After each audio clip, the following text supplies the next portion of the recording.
Good morning and welcome to Newsmakers. I'm Dave Huddleston. Just about every New Jerseyan could soon feel more economic pain. Governor John Corzine has unveiled a budget that calls for sacrifice to close a $7 billion gap and to help the most vulnerable.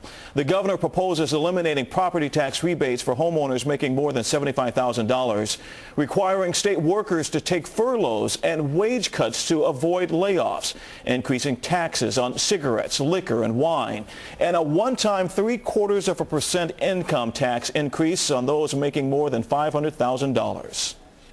It's a demonstration that here in Trenton we are dealing with the state's finances exactly as every family in New Jersey is dealing with theirs.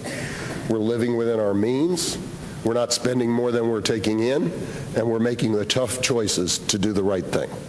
So, how will the budget plan affect you? New Jersey Assemblyman Louis Greenwald heads the Assembly Budget Committee. We're glad you're here to join us this morning. Thank you very much for taking your time to be with us. Is this going to be a tough sell for the governor? You know, it's a tough time for everybody. This is not a New Jersey problem, however. We're experiencing a worldwide economic collapse, and we're living in historic times.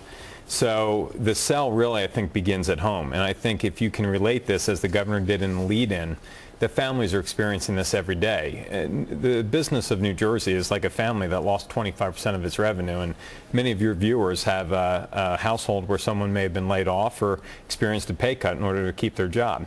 They're making tough decisions at home to pay their bills and get through their month-to-month obligations. New Jersey must do the same thing. It's why the governor references living within our means. Now, one of the things that he mentioned that we talked about as well was the furlough program for some of the state workers. How is that going to fly with the unions? Is that going to be a tough sell for the unions? Well, you know, it's interesting. I think it's a tough sell with union leadership, but ironically, the day-to-day people, the union worker themselves, we've heard from many of them and tremendous graciousness on their part, a sense of willingness to help. They're picking up the newspapers every day. They're watching news stations like yours, and they're seeing the reports of hundreds of thousands of jobs lost every day around this country. When you have an unemployment rate in New Jersey that's 7%, that some talk about nationally could be as high as 10%, people are thankful to have a job. And I think when you talk about a furlough, but guarantee that you're going to have your job, you're going to have your health insurance, this is about buy-in. This is about people surviving through the year and getting to the recovery. It needs many partners. It needs the federal government, state government, and it's going to need the help of local governments as well. And we're all involved in this, and the state workers are a part of it. I know it's early in the budget process, but have you heard from any of your constituents about what they've heard or seen so far? We have not heard from constituents in response to the governor's budget address, but we have heard from them leading up to the budget address that they're afraid. They're afraid of how they're going to keep their jobs. They're afraid of how they're going to pay their bills. They're afraid if they lose their job and they have a sick child, how will they care for their child if they lose their health insurance? And I think what's interesting is the governor's budget addresses those issues. It's an investment in jobs. We're one of the few states that's building new schools under school construction, billions of dollars. We're one of the few states that's taking the federal stimulus, not to balance a budget, but we're putting that money in to build roads and bridges. That will create tens of thousands of jobs. We've invested in the second largest employer in the state of New Jersey, which is our hospital and healthcare community.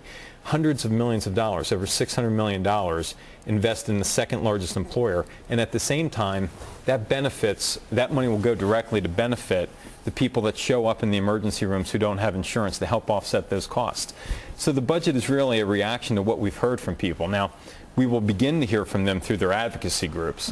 Stations like yours will cover the public hearings that we will have on the budget, and that will trigger interest from the community, and residents will start to call and give insight and help. You mentioned the economic stimulus package just a minute ago. Even with the stimulus package, we're still dealing with a $7 billion cut in the budget for the state of New Jersey. Revenues are down. Our projected growth from last year to this year would have brought the state budget up to somewhere around $35 billion. The revenues are down somewhere around $28.5 billion. There needs to be a tremendous amount of cut. The federal stimulus package helps offset that to some degree. New Jersey expects somewhere around $2 billion. And through that and some other revenue raisers, the state of New Jersey will still cut $4 billion. Now, many people over the years have asked us, we want a smaller government. We want government to do more with less. They're getting their wish, and you are starting to hear from people that are impacted by that and what government really does on a day-to-day basis. I have to ask you this question. Sure. Will New Jersey lawmakers meet the budget deadline by July 1st? We remember a couple of years ago what happened. Well, you know, it's interesting. Pennsylvania didn't meet their deadline, I think, last year, and they may not have 2 years before that either. For some reason, New Jersey received a tremendous amount of attention. We will meet the deadline. I think we learned a lot from the last process. There's actually better cooperation, I think, cohesion between the governor's office and the legislative branch. So I believe with 100% conviction that we will meet the deadline. Yeah, one of the other things that I don't think he mentioned it in his budget address, but came out this week was maybe participating in the Powerball multi-state lottery. Is that a good way to balance the budget?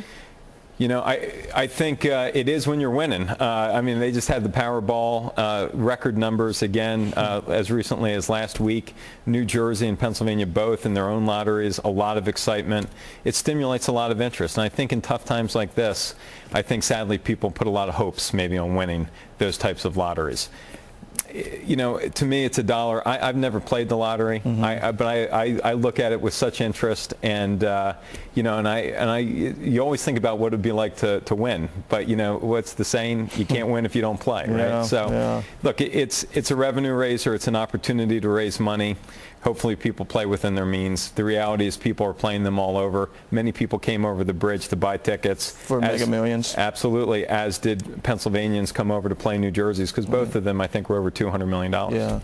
The governor also talked about the layers of government in his budget address. Does his budget proposal get rid of some of the layers that he complained about? The proposal offers millions of dollars to encourage local communities to merge and consolidate where necessary, to share services and to lower cost. The reality is New Jersey is dominated by home rule. And these incentives hopefully will encourage the 616 school districts that are jammed in the 566 towns, that are squeezed in the 21 counties, to find ways to share their services and do it for less money. And the state is willing to back it with those dollars. We're sitting in your studios in Pennsylvania. Pennsylvania did this. They merged school districts. There's over 2,000 towns, I believe, in Pennsylvania, but far fewer school districts than we have in New Jersey, because you did just that. So it can be done. There has to be a willingness to do it.